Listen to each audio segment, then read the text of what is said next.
പാലക്കാട് കല്ലടിക്കോടിൽ കൃഷ്ണൻകുട്ടിയും കുടുംബവും താമസിച്ചിരുന്നത് പഴയ ഒരു പശുത്തൊഴുത്തിലാണ്.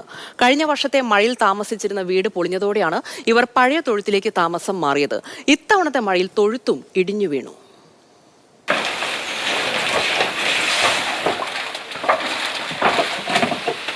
പൊളിഞ്ഞു വീണതിനിടയിൽ ഉപയോഗിക്കാൻ കഴിയുന്ന എന്തെങ്കിലും ഉണ്ടോ എന്ന് നോക്കുകയാണ് കൃഷ്ണൻകുട്ടിയും സ്മിതയും.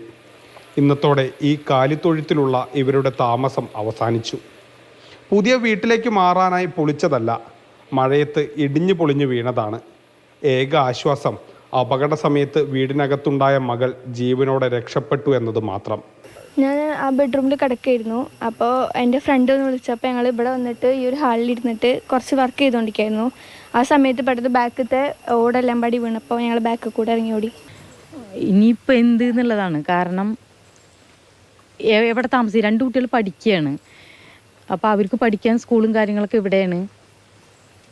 അങ്ങനൊരു വല്ലാത്തൊരവസ്ഥയിലാണ്. ഇപ്പോൾ 2 ദിവസമായിട്ട് അടുത്ത വീട്ടിലും അങ്ങനെയൊക്കെയാണ് ഇരുന്നിട്ടുള്ളത്. എൻ്റെ മോള് ഭാഗ്യത്തിനാണ് രക്ഷപ്പെട്ടത്. ഒരു നിമിഷം തെറ്റിക്കഴിഞ്ഞ് പറഞ്ഞ മോളും ഉള്ളൊരു കൂട്ടുകാരി നിലവിലുണ്ടെന്ന് പറഞ്ഞത്. കഴിഞ്ഞ മഴക്കാലത്ത് ഇവർ താമസിച്ച വീട് പൊളിഞ്ഞു വീണു. പിന്നീട് വീടിനടുത്തെ കാലിത്തൊഴുത്തിലേക്ക് മാറി. കൂലിപ്പണിക്കാരനായ കൃഷ്ണൻകുട്ടിക്ക് പുതിയ വീട് വയ്ക്കാനുള്ള സാഹചര്യമൊന്നുമില്ല. പേടിച്ചിട്ടായാലും മഴ നനയാതെ കിടക്കാമായിരുന്നു. ആദ്യ വീട് മഴയെടുത്തിട്ടും 1 രൂപ പോലും നഷ്ടപരിഹാരം ലഭിച്ചില്ല. ഇനി ഈ മഴയത്ത് കയറിക്കിടക്കാനും ഇടമില്ല.